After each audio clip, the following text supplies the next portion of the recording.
Hello everyone, welcome to career guide life. তোমরা জানো GNM ANM এর জিকে সিরিজ চলছে তোমাদের। আমি আর তুলিকা ম্যাম মিলে তোমাদের প্রিভিয়াস ইয়ার পুরোটা কমপ্লিট করে দিয়েছি। আজ থেকে আমাদের কোশ্চেন অ্যান্সার প্র্যাকটিস স্টার্ট হচ্ছে। চলো দেখা যাক ফার্স্ট কোশ্চেন আমাদের কি রয়েছে। আচ্ছা, ফার্স্ট কোশ্চেন রয়েছে, কোন ধরনের বৃষ্টিপাত ভারতবর্ষে সবচেয়ে বেশি লক্ষ্য করা যায়? অপশন এ তে রয়েছে পরিচলন বৃষ্টিপাত, অপশন বি তে রয়েছে শৈলক্ষেপ বৃষ্টিপাত, অপশন সি তে রয়েছে ঘূর্ণপাত বৃষ্টিপাত, আর অপশন ডি তে রয়েছে ওপরের কোনোটিই নয়। আচ্ছা দেখো, অপশন এ তে যে পরিচলন বৃষ্টিপাতটা আছে সেটা কি কি টাইপের বৃষ্টিপাত তোমাদেরকে একটু দেখিয়ে দিই।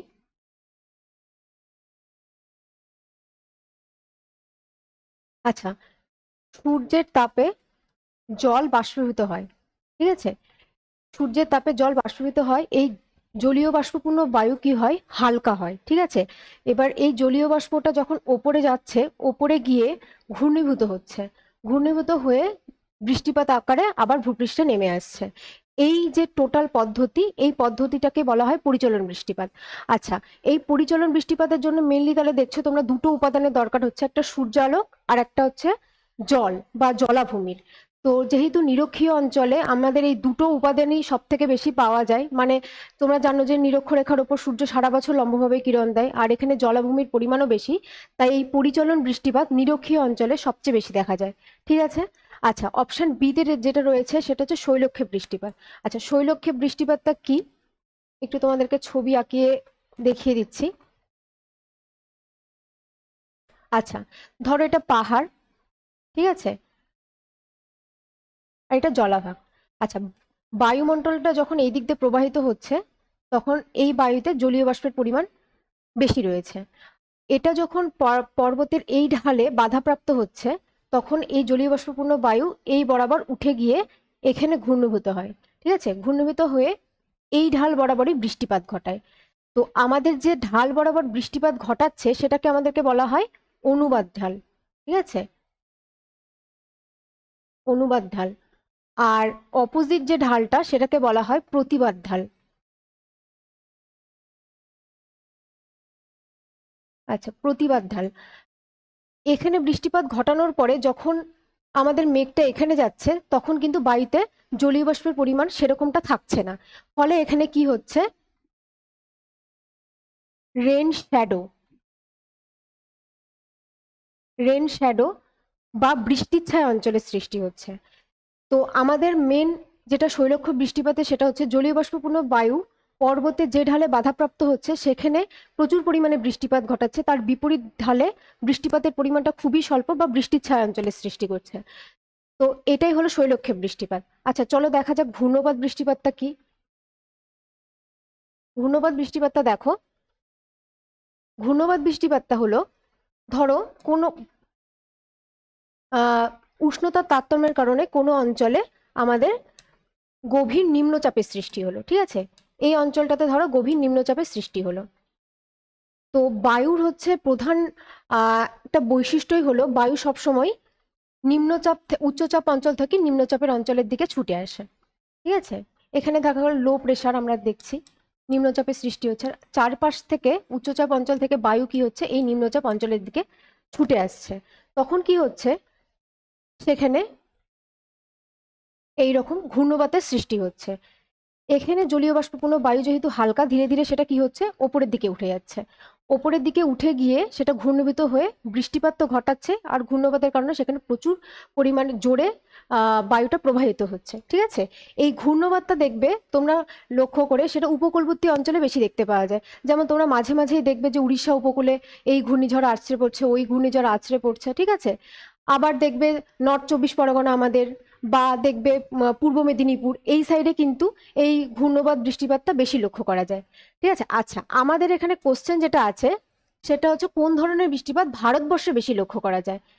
এখানে আমাদের অ্যান্সার হবে হচ্ছে শৈলক্ষেপ বৃষ্টিপাত, ঠিক আছে? এখানে আমাদের অ্যান্সার হবে শৈলক্ষেপ বৃষ্টিপাত। আচ্ছা, তোমাদের অনেক সময় কোশ্চেন আসে যে ভারতবর্ষে গড় বৃষ্টিপাতের পরিমাণ কত, সেক্ষেত্রে আমাদের হবে 118 সেমি, ঠিক আছে? ওয়েস্ট বেঙ্গল যদি বলা হয় তাহলে গড় বৃষ্টিপাত 175 সেমি। আচ্ছা, আমাদের এখানে তোমরা জানো মেনলি মৌসুমী বায়ুর প্রভাবেই বৃষ্টিপাতটা হয়, সেটা কি দক্ষিণ পশ্চিম মৌসুমী বায়ু, ঠিক আছে? এই দক্ষিণ পশ্চিম মৌসুমী বায়ুটা ভারত ভারতবর্ষে যদি বলা হয় কবে প্রবেশ করে, যদি ভারতবর্ষের মেনল্যান্ডে বলা হয় তাহলে তোমার 1 জুন হবে, ঠিক আছে। আর আন্দামান নিকোবরে এটা প্রবেশ করে 20 মে, ঠিক আছে। আচ্ছা, মোটামুটি তোমাদেরকে এটা দেখিয়ে দিলাম। আচ্ছা, শৈলক্ষেপ বৃষ্টিপাত যে ভারতবর্ষে বেশি লক্ষ্য করা যায়, এটা তোমাদেরকে আমি একটু দেখিয়ে দিই কিভাবে ব্যাপারটা হচ্ছে আমাদের ইন্ডিয়ার ক্ষেত্রে। দেখো,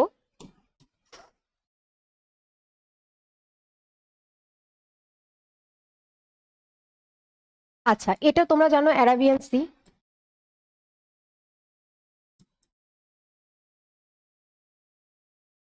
ঠিক আছে। এই বরাবর তোমরা জানো পশ্চিমঘাট পর্বতমালা রয়েছে, ঠিক আছে।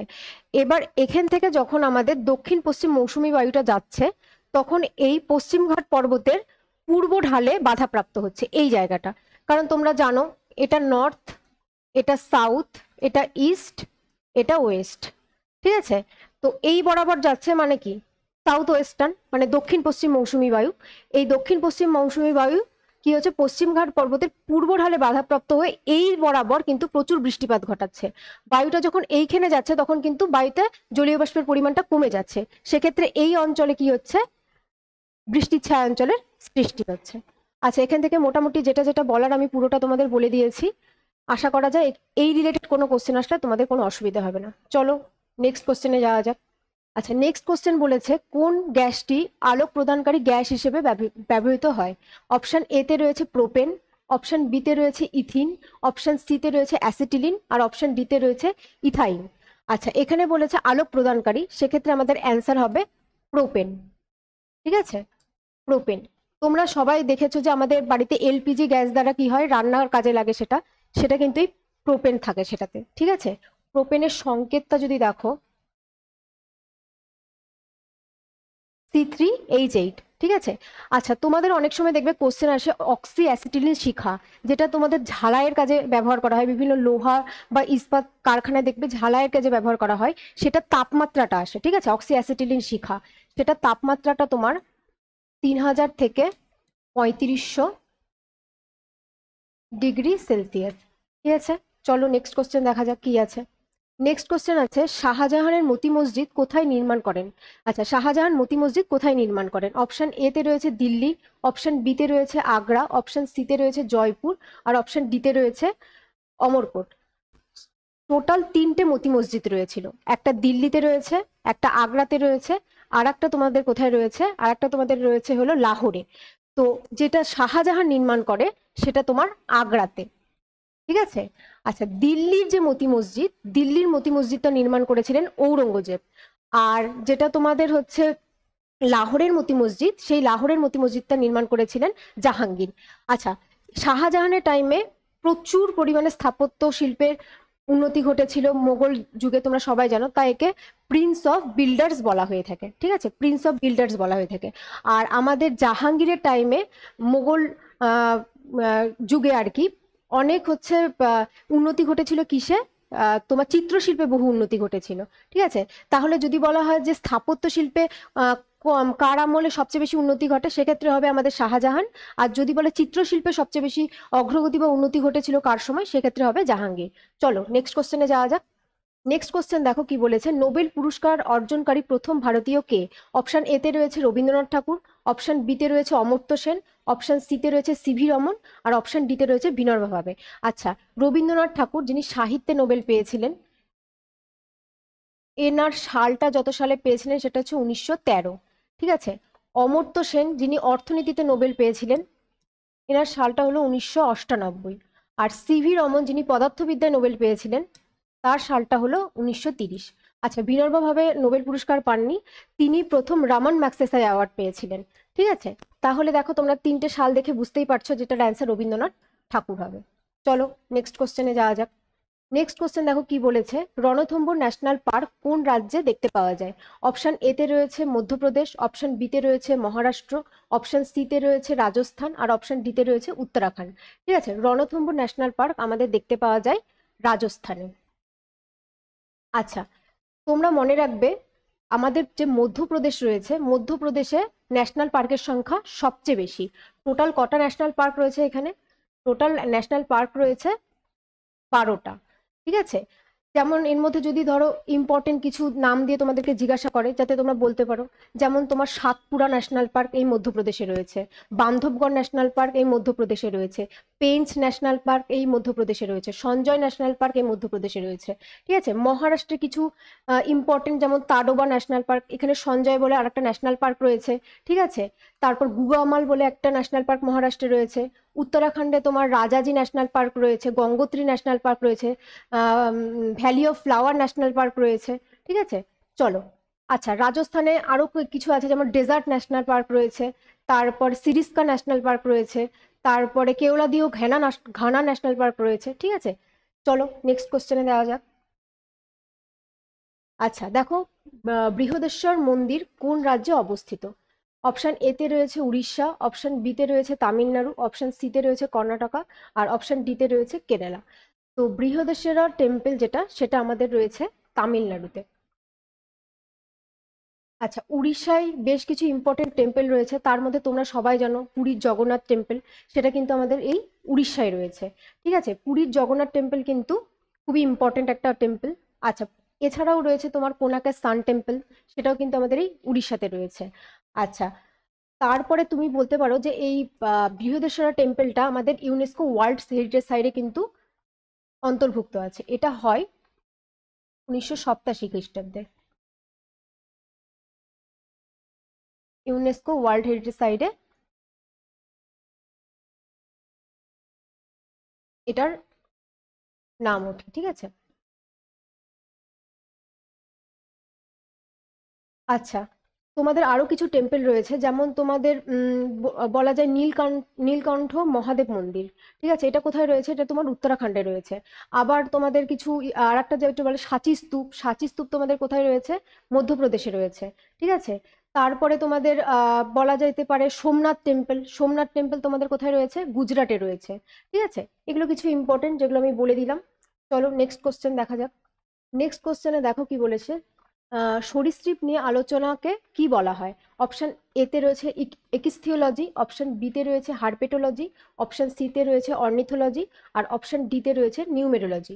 আচ্ছা, অপশন এ তে যেটা রয়েছে একিস্থিওলজি, একিস্থিওলজি হচ্ছে মাছ নিয়ে পড়াশোনা। ঠিক আছে, অপশন বি তে যেটা রয়েছে হার্পেটোলজি, সেটাই হচ্ছে সরীসৃপ নিয়ে পড়াশোনা। আচ্ছা, অর্নিথোলজি যেটা, অর্নিথোলজি হলো পাখি। আচ্ছা, আর নিউমেরোলজি যেটা, সেটা হচ্ছে সংখ্যা।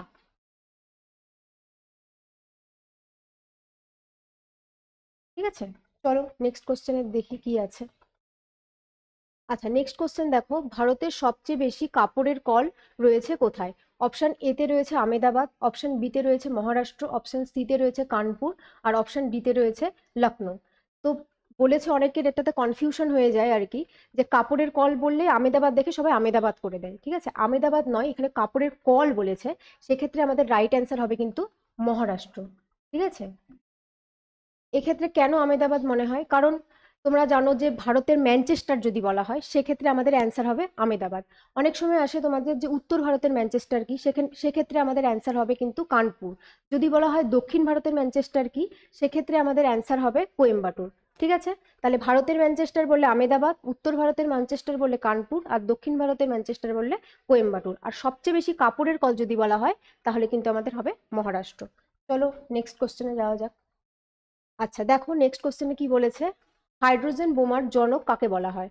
অপশন এ তে রয়েছে ওপেনহেইমার, অপশন বি তে রয়েছে এরাটোস্থেনিস, অপশন সি তে রয়েছে এডওয়ার্ড ট্রেইলার, আর অপশন ডি তে রয়েছে টিম বার্নেসলি। ঠিক আছে, ওপেনহেইমার যে, সেই হবে, কে হবে? ওপেনহেইমার হলো আমাদের পারমাণবিক বোমার জনক। পারমাণবিক বোমা আবিষ্কার করেছিলেন এই ওপেনহেইমার। এরাটোস্থেনিস হলো ভূগোলের জনক। ঠিক আছে, এডওয়ার্ড টেইলার হলো আমাদের হাইড্রোজেন বোমার জনক। আর টিম বার্নেসলি হলো WWW, মানে ওয়ার্ল্ড ওয়াইড ওয়েভ, এটার হচ্ছে জনক বলা হয় টিম বার্নেসলিকে।